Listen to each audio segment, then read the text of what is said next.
Tudo bem, gente? Vocês estão bem? Fiquem melhores, tá? Porque o tema é com o professor, né? E o tema não é tão fácil não, né? Vai ter prova no final, professor? Prova mental. Então vamos começar, gente? Vamos nos preparar. Vamos deixando os nossos problemas um pouquinho só lá fora, para a gente aproveitar aqui melhor. Deixar o coração se tranquilizar. Desligar os nossos celulares, né? Deixar as nossas coisas, né? Deixar eles fora daqui. E fechando os nossos olhos, sintonizando com os nossos mentores, com o nosso plano maior. Permitindo assim que a nossa alma, nosso espírito se sintonize com a casa. Pedindo então a todos que trabalham aqui na casa a permissão e a oportunidade de estarmos aqui aprendendo um pouco mais. Com isso, pedimos ao Mestre Jesus mais uma noite de trabalhos aqui na casa. Com muita fé, com muito amor, pedimos a proteção por mais esse trabalho. Que assim seja. Boa palestra, meu amigo. Tomou um susto? Também. Pode ligar o microfone. Boa noite. Esse tema já foi abordado no primeiro semestre pelo próprio André. Não me recordo exatamente, março, abril, maio, por aí. Mas é um tema em que, bom, ele é bem, entre aspas, propício para o mês, né? Nós estamos no Setembro Amarelo. Mas ele é um tema tão importante que é interessante a gente abordar novamente, que é sobre suicídio. Eu preparei alguma coisa aqui, mas eu não só vou falar dele, vamos dizer assim, na visão da doutrina espírita, que é muito comum a gente conversar sobre isso, mas também algumas coisas da atualidade, muito poucas, mas importantes. Tem um texto no Evangelho, no Evangelho segundo o Espiritismo, que diz o seguinte: a calma e a resignação adquiridas na maneira de encarar a vida terrena, e a fé no futuro, dão ao espírito uma serenidade, que é o melhor preservativo da loucura e do suicídio. Está no capítulo 5, Bem-aventurados os aflitos. A gente pensar um pouquinho na essência desse texto, ele fala sobre a maneira da gente encarar a vida terrena. E isso é muito importante, porque para que a gente possa encarar as vicissitudes, as dificuldades que a gente passa, os desafios que a gente tem que passar, a gente precisa ter um preparo. Evidentemente, nós estamos numa casa espírita, então a gente está falando da doutrina espírita e ela traz esse preparo.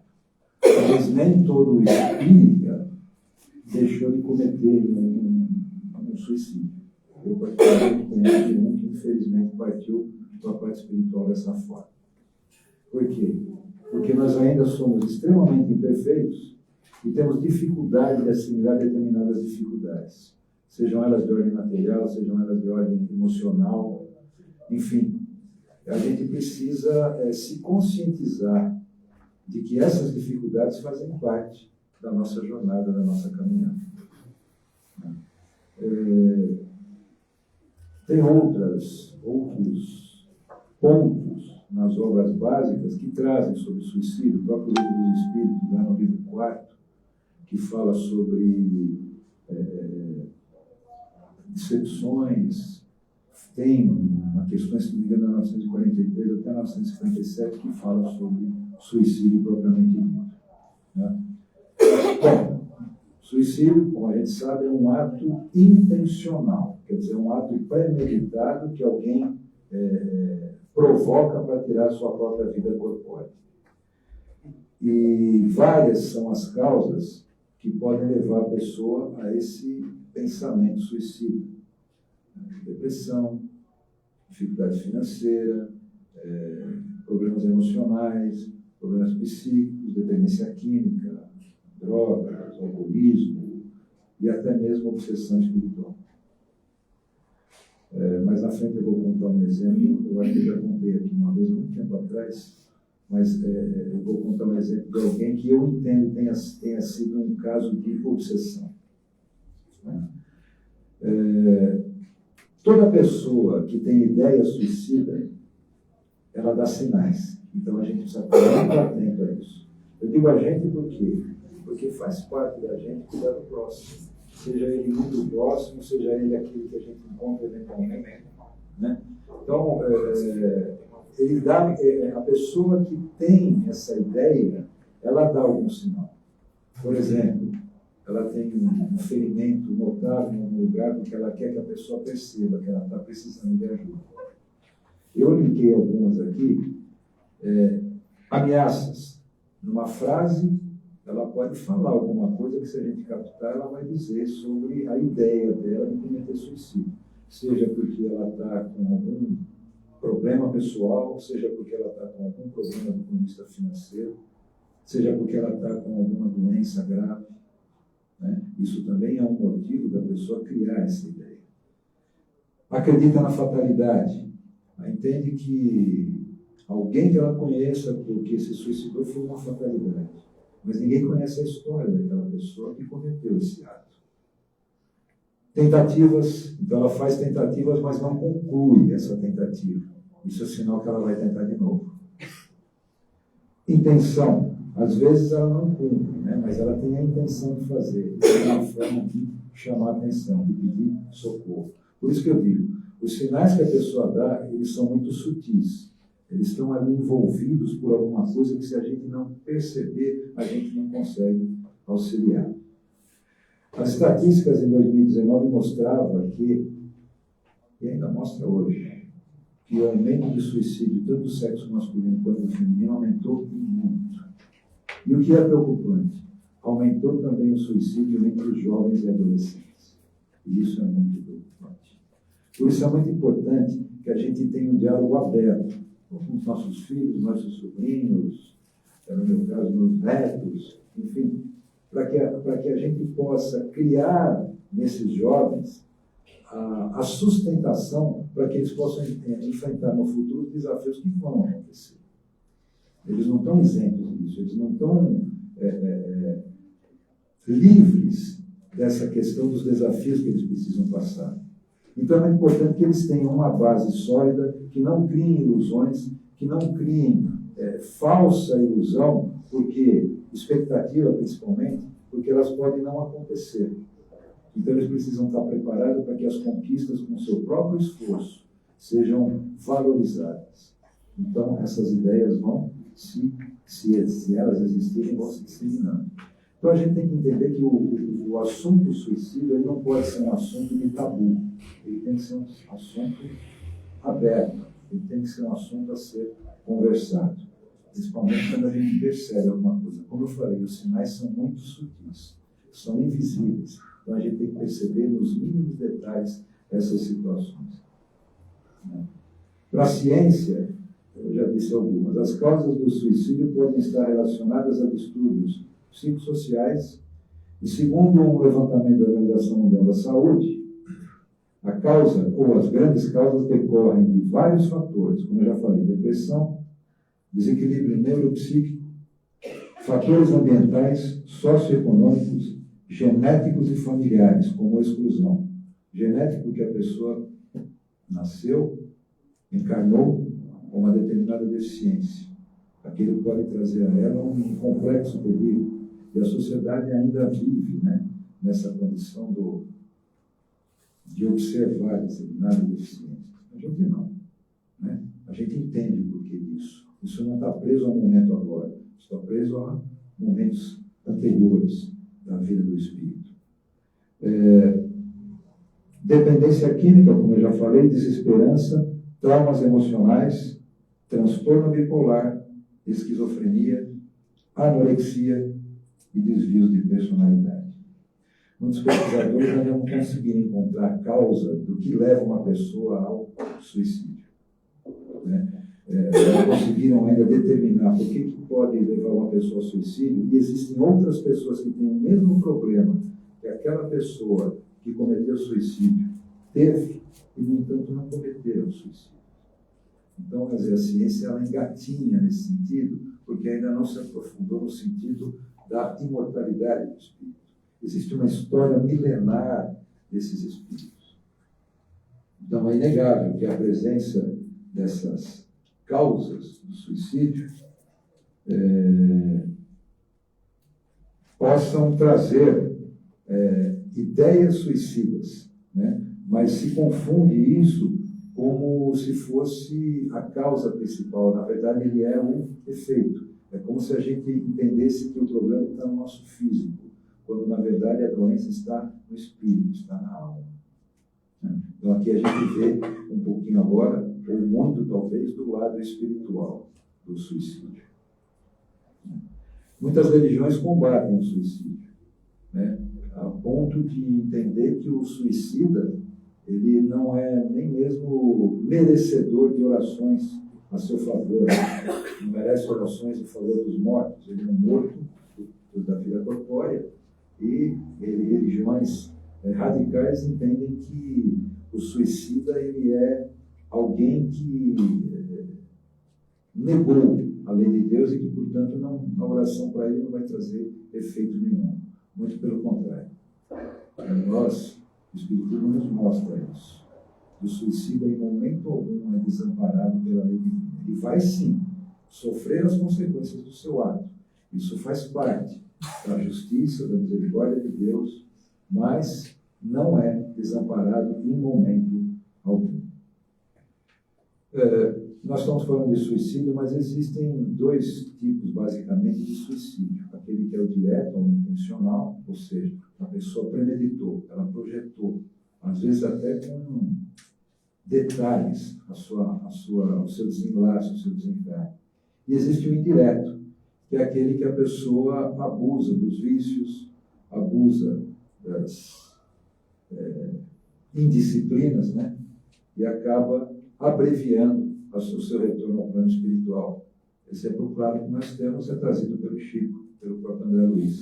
Né? André Luiz era considerado um suicida no plano espiritual. Por quê? Por causa das suas indisciplinas, das suas irregularidades, quando ainda encarnado. Como eu falei no Livro dos Espíritos, tem algumas questões que falam sobre suicídio, e uma delas, a 943, diz o seguinte: de onde vem o desgosto pela vida que se apodera de alguns indivíduos sem motivos plausíveis? Falar de suicídio da cedo. Os Espíritos respondem: efeito da ociosidade, da falta de fé e geralmente da saciedade. Vamos refletir um pouquinho sobre esses três motivos. O que é a ociosidade? Ausência de atividade, ausência de trabalho. E aqui trabalho a gente não pode entender só como aquele que traz remuneração para a gente, material. Qualquer trabalho é atividade útil. Os próprios Espíritos dizem isso. O trabalho é toda ocupação útil para a vida. Tudo que seja útil para si mesmo e para o próximo, nas inúmeras atividades que nos são proporcionadas. Portanto, o trabalho voluntário também é uma atividade que nos tira da ociosidade. Aqueles que já não têm mais a obrigação do trabalho remunerado, aqueles que trabalharam toda a sua jornada e agora buscam um descanso físico em relação àquele trabalho laboral, vão ter ou podem ter a oportunidade de permanecer ativos numa atividade voluntária, numa atividade de atenção ao próximo, numa atividade de benemerência. Não necessariamente numa casa espírita. Isso não vale só para os espíritos, isso vale para qualquer pessoa. Então, aquele que é evangélico, aquele que é católico, aquele que é protestante, dentro da sua comunidade existem essas atividades. Então, ele pode preencher o seu próprio tempo, deixando assim de ser ocioso. E é aquele velho ditado, né? Cabeça vazia é a oficina do diabo. Então a gente tem que manter a nossa mente ocupada através de atividades, através de leituras edificantes. O outro motivo seria a falta de fé. Primeiramente, falta de fé em Deus. Falta de fé em si mesmo. Dizendo, eu sou incapaz, não consigo. Então, e principalmente falta de fé na imortalidade da alma, do espírito. Isso traz uma fraqueza espiritual à criatura que ela acaba idealizando e ideando, quer dizer, tendo ideias de acabar com a sua própria existência. Nós temos que ter a consciência que nós trazemos uma bagagem espiritual de muito tempo, de milênios, e que nessa bagagem nós temos deficiências enormes do ponto de vista intelectual e moral. Nós estamos aqui exatamente para ir melhorando essa coisa. Então, qualquer dificuldade que a gente tenha na nossa existência, nós não podemos levar para o lado do desespero. Nós temos que entender, nós temos que nos resignar, quer dizer, nos colocar na condição de Deus isso. Por quê? Porque isso faz parte de um processo evolutivo nosso. E o terceiro motivo que os Espíritos colocam é a saciedade. O que é saciedade? Quando a gente está saciado, a gente está satisfeito, abundância, não tem mais necessidade, por exemplo, do trabalho. Isso leva à ociosidade. E a ociosidade leva às ideias, à mente vazia, como eu falei agora. Então, esses três motivos, e dos três, porque a gente conseguiu falar um pouco mais sobre fé. Então, a fé é fundamental para que a gente possa conduzir a nossa vida. Quando eu falo nossa, gente, eu não estou dizendo a nós propriamente. Eu estou dizendo, de uma maneira geral, a todos. Né? A todos que eu digo, aqueles que estão aqui, aqueles que não estão aqui, aqueles que fazem parte do nosso convívio, aqueles que a gente encontra, eventualmente, todos têm que ter dentro de si o desenvolvimento de uma fé firme e raciocinada, não aquela que é jogada goela abaixo. Uma outra questão que fala sobre suicídio também é a 957. A 957 diz: quais são, em geral, as consequências do suicídio sobre o estado de espírito? As consequências do suicídio são as mais diversas. Não há penalidades fixadas e, em todos os casos, elas são sempre relativas às causas que o produziram. Ou seja, o suicida, todo suicida está fadado a sofrer tal situação, tal consequência no plano espiritual. Não. Cada um é um espírito, nós somos individualidades. Então, cada um que cometeu o ato vai responder proporcionalmente àquilo que causou o seu ato. E diz mais, mas uma consequência que o suicida não pode escapar é o desapontamento. De resto, a sorte não é a mesma para todos. Dependendo das circunstâncias, alguns espiam sua falta imediatamente, já no plano espiritual vivem um transtorno tremendo, e outros vão ter a oportunidade de uma nova existência. Existem casos, até contados pelo Chico, de uma mãe que teve um filho que não tinha os meios, e o Chico explicou a ela inconformada, foi procurar, e ele explicou a ela que aquele fato, porque ele, em várias encarnações, tinha cometido suicídio. Aquilo era uma forma de ele não cometer mais suicídio e pagar as consequências do ato. E pagar, entre aspas, né, esse ato impensado de outras encarnações. Nós temos o caso do Memórias de um Suicida, o livro de Ivânia Amaral Pereira. Aliás, esse livro, ela recebeu da espiritualidade esse livro, se não me falha a memória, 10 ou 15 anos antes de sair publicado, porque nenhuma editora queria publicar esse livro, dar o seu conteúdo inicial, principalmente. Após Chico, após alguns observarem a veracidade, principalmente porque um dos mentores que a orientou foi Leon Denis, trouxe esclarecimentos a respeito disso, aí veio a publicação do livro Memória do Suicídio. É um livro fininho, deve ter umas 700 páginas, mais ou menos. Eu demorei 2 anos para ler o livro. Então, ali traz a história de um personagem chamado Camilo Botelho.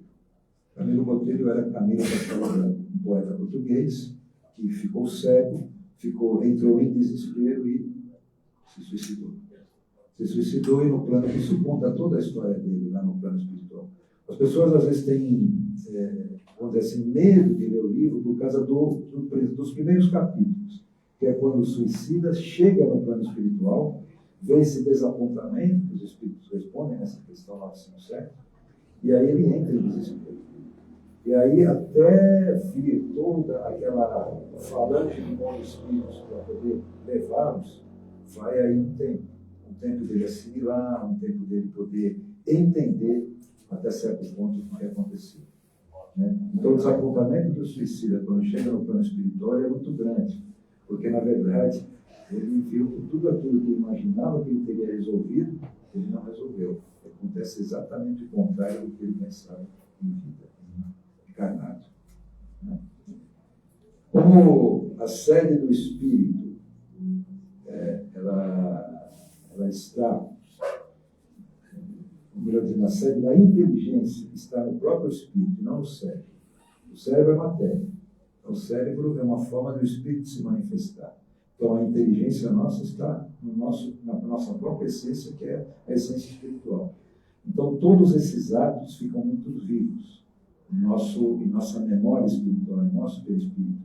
Então, lá no plano espiritual, isso vem à tona. E aí, no caso do suicídio, é o desapontamento que ele sente e até mesmo o desespero.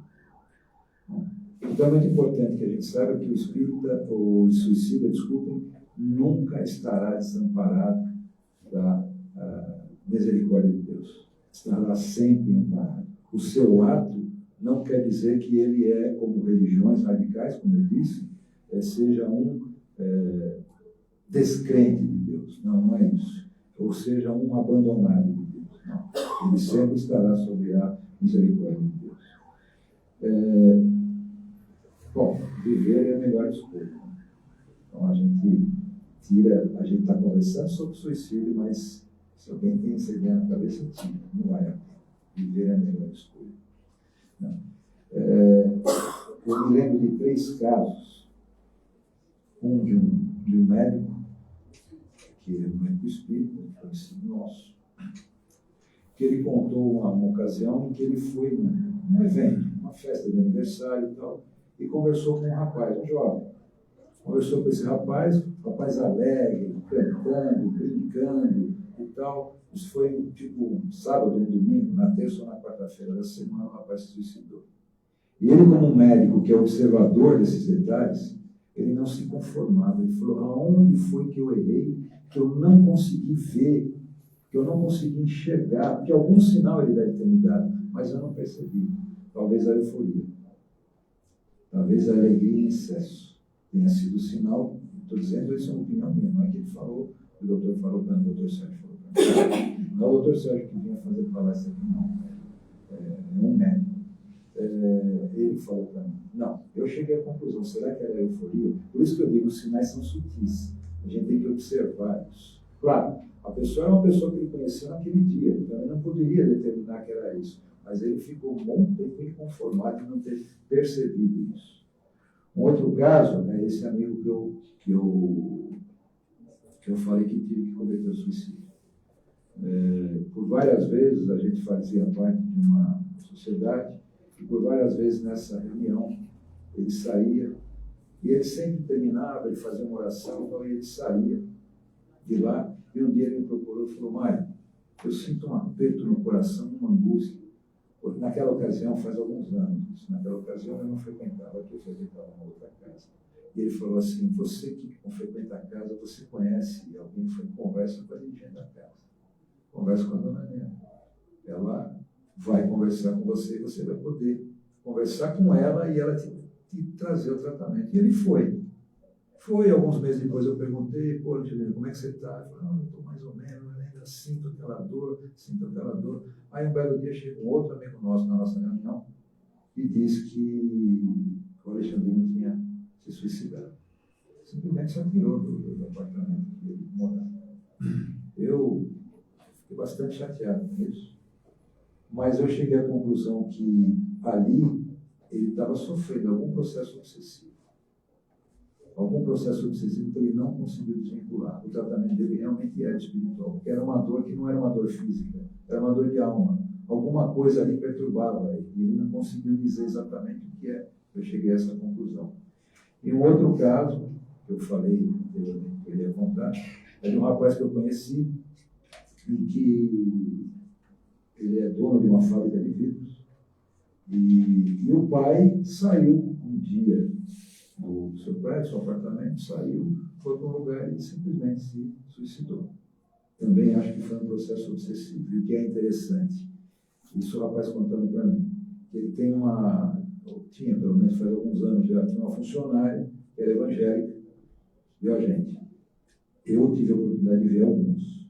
Os evangélicos são um dos maiores médios, são dos maiores médiums que a gente tem. É que eles estão afastados da doutrina espírita, não estudam, mas eles têm visão, eles têm percepção, eles têm intuição. Essa moça evangélica me disse que o pai dele não tinha a menor intenção, nunca teve ideia de suicídio. Ali ele foi condicionado a praticar o ato. Isso é um processo obsessivo. Inclusive, um caso interessante, só abrindo parênteses, a sobrinha desse rapazinho, ou seja, a neta do homem que se suicidou, ela teve um problema de leucemia, novinha. Eu vi ela carequinha, fez o tratamento. E um dia no hospital, ela viu o avô, ou seja, o pai do rapaz, o homem que se suicidou, do lado de uma entidade, criança, do lado de uma entidade. E perguntou quem era aquela entidade. E tinha uma vizinha, eu acho que era da mãe da criança, que disse assim, que era médium e era vidente. Viu o Dr. Bezerra de Menezes próximo da criança. Essa criança foi curada. Eu falei outro dia aqui, né, sobre o Dr. Bezerra de Menezes, acho que não dá para duvidar da ação da espiritualidade nesse sentido. Né? Bem, eu falei de Leon Denis. No livro O Problema do Ser, do Destino e da Dor, Leon Denis traz a seguinte frase: os motivos de suicídio são de ordem passageira e humana. Os motivos. As razões para viver são de ordem eterna e sobre-humana, ou seja, nós somos imortais. Então, se nós transcendemos esse corpo, imaginarmos dentro da fé a imortalidade que eu citei agora há pouco, a gente vai ver que as razões para viver são muito maiores do que as razões para morrer. Tem um livro psicografado pelo Divaldo, que foi editado pela Joana de Ângeles. Então eu vou ler um trecho desse livro, que chama A Tempestade. É no capítulo 18, o título é Suicídio. Então lá no final ela diz o seguinte: aguarda um pouco mais, quando tudo te empurrar ao desespero. A divindade possui soluções que desconheces, para todos os enigmas e recursos que te escapam, a fim de elucidar e dirimir equívocos e dificuldades. Então não se precipite. Pare, pense, procure ajuda. Ama a vida e vive com amor, embora constrangido. Muitas vezes há incompreensão, sob um clima de martírio e sob um solo de cardos. Cardos quer dizer plantas espinhosas. Então, da vida espinhosa. Recupera hoje o desperdício de ontem sem pensares jamais na atitude simplista do suicídio, que é a mais complexa e infeliz de todas as coisas que podem ocorrer ao homem. Podem ocorrer ao homem encarnado e ao homem desencarnado. Um dos antídotos que eu vejo, eu falei agora há pouco sobre isso, para a gente ocupar a mente, é leitura. Leitura edificante, mensagens. Quanta gente de mensagem trouxe, não a desistência do suicídio, mas trouxe a vida de novo de uma outra forma. A pessoa não pensou em suicídio, mas ela vivia desamparada, ela vivia chateada, triste. Quantas mensagens que não vieram e que trouxeram isso? A gente vê na própria Chico, quando psicografava mensagens para pessoas que perderam seus entes queridos, para pais que perderam seus filhos. Né? Então, mensagens, livros trazem um antídoto muito grande a isso.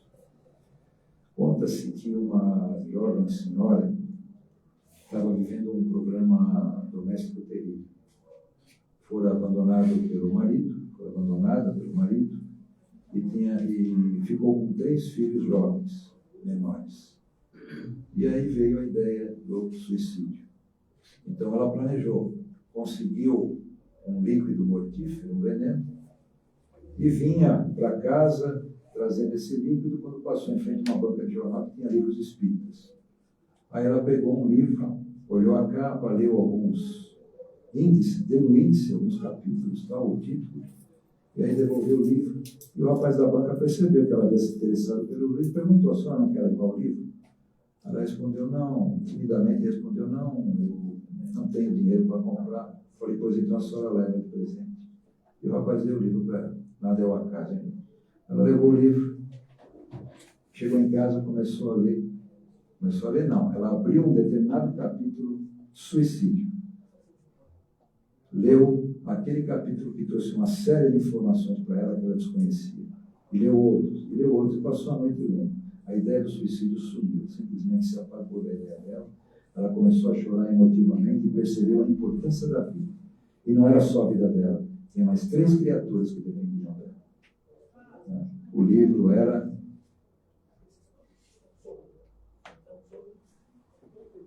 Após a Tempestade. Então, gente, a melhor opção é viver. E Joana de Ângeles, no final desse livro, ela diz o seguinte: só para encerrar, a moça tinha dificuldades, essa senhora, mas ela, após ler o livro, mudou sua mentalidade, mudou seu pensamento, ou seja, mudou a sua vibração. Teve emprego, conseguiu os recursos que precisava, e daí para frente, 5 anos após praticamente o pesadelo do pensamento suicida, ela estava totalmente recuperada, tanto do ponto de vista como pessoa, como criatura humana, como criatura espiritual, mas também do ponto de vista de recursos para poder criar os seus 3 filhos menores. E eu encerro por aqui lendo o finalzinho desse capítulo de Joana de Ângeles, Após a Tempestade.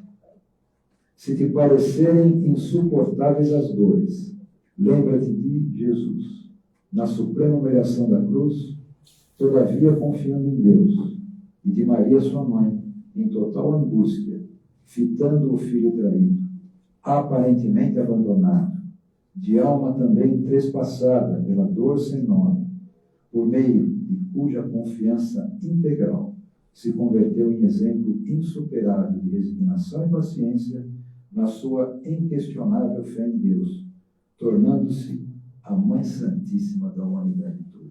Maria de Nazaré, ela cuida dos suicidas no plano espiritual. É isso, gente. Jesus nos abençoe e Maria nos envolva com todo o seu amor. Muita luz, muita paz a todos. Obrigado. Samar, Pois não. só uma observação que você falou do livro, né, Memórias do Suicida. O Teatro Moca, todos os domingos, às 18 horas, tem uma peça espírita. Cada mês é um livro. E este mês é Memórias do Suicida. Estava Paulo Estevam. Este mês eu vou ao domingo agora. Esses próximos 2 domingos, 18 horas. Então deve ser uma peça longa, porque você estou pensando no número de páginas do teu livro. Eles fazem uma adaptação, vai dar um resumo, mas é interessante para quem, né? Boa informação. Uma forma diferente de conhecer. Mas quem puder ler o livro, leia. Obrigado. Buenas noites. Aonde é? No Teatro do Shopping Moca. Teatro do Shopping Moca vai ter nos próximos 2 domingos a peça, então, Memórias de um Suicida. Às 18 horas. Às 18 horas. Muito legal, hein, gente? Fim de semana? Fim de semana. É o que eu entendi. Aí quem está na live também, quiser ver, por favor, vamos prestigiar essas peças, porque aí tem mais, né? Estão prontos? Então vamos deixando de novo as nossas preocupações, fechando os nossos olhos, sintonizando com o amor de Jesus, com o amor dessa casa, e começando a pedir pela paz mundial, porque todos os nossos governantes que governam cada nação desse mundo possa se preocupar um pouco com a paz, preocupar-se com o povo em vez de se preocupar com o poder, com a ganância, com o próprio sucesso. Vamos também pedir pelo nosso Brasil, que o nosso povo tenha governantes que se preocupem com ele, não com si próprio. Que nós, como povo, também possamos pensar no melhor do coletivo, no nosso futuro, em vez do que nosso próprio umbigo. Vamos pedir, então, para que todos os governantes do Brasil pensem no nosso Brasil. Vamos direto para os hospitais, pedindo por cada leito hospitalar que seja abençoado por Jesus com nossas melhores intenções, nosso melhor amor. Que cada um de nós consiga, nesse momento, formar uma luz no seu coração, desejando a todos os doentes internados as bênçãos de Jesus. Vamos pedir também por todos aqueles que estão trabalhando nos hospitais, se doando pela vida dos outros, cuidando, ajudando, nem sempre nas melhores condições, nem sempre sendo entendido, que Jesus possa abençoá-los. Vamos agora a todos os encarcerados, desejando que se arrependam em vida, que pensem em tudo que fizeram e que possam começar uma nova trajetória, se recuperando, aceitando Jesus e mudando os seus pensamentos. Vamos orar também por todos aqueles que estão tendo pensamentos suicidas, que estão tendo sintomas de depressão, ideias, se sintonizando com essas ideias tão maléficas. Que possamos envolver essas pessoas numa onda de amor, de carinho, que essas pessoas possam perceber que há muito amor aqui nessa terra ainda. Que eles possam se sentir amados, que eles possam se recuperar dessa situação triste que estão. Vamos pedir também que Jesus nos abençoe e nos permita ver esses sintomas, ver o que cada um está sentindo e que possamos ser um momento de alívio para essas pessoas. Vamos orar também, pedir, vibrar por todos que estão na rua, se sentindo solitários, abandonados, sem rumo, que possam se sentir abraçados agora, se sentir amados. Vamos vibrar também por todos que estão com doenças crônicas, como Alzheimer, Parkinson, um câncer, e todas as outras que são de longa duração, de difícil cura. Que Jesus possa dar esperança, acalentar o coração, para que eles possam passar por essa prova tão difícil. Depois vamos abençoar também aqueles que estão com dificuldades psicológicas, mentais, com algum transtorno, que possam, Senhor, serem amados, receber a nossa onda de amor e se sentirem em paz um pouco. Vamos vibrar por todos os idosos que estão se sentindo sozinhos, que estão em casa, sozinhos, se sentindo solitários, que possam receber o abraço fraterno dos nossos mentores, que possam se sentir amados, que possam receber aquela ligação que tanto esperam. Senhor, vamos pedindo também por todos os nossos desafetos, por aquelas pessoas que o nosso coração não gosta, que temos mágoa, que fomos ofendidos, Que Jesus possa abençoá-los, apesar das nossas dificuldades. E que também possa nos ajudar a reduzir as nossas mágoas. Para que possamos superar esses problemas que tivemos, desapegando. Vamos vibrar também pelos nossos familiares, pelos nossos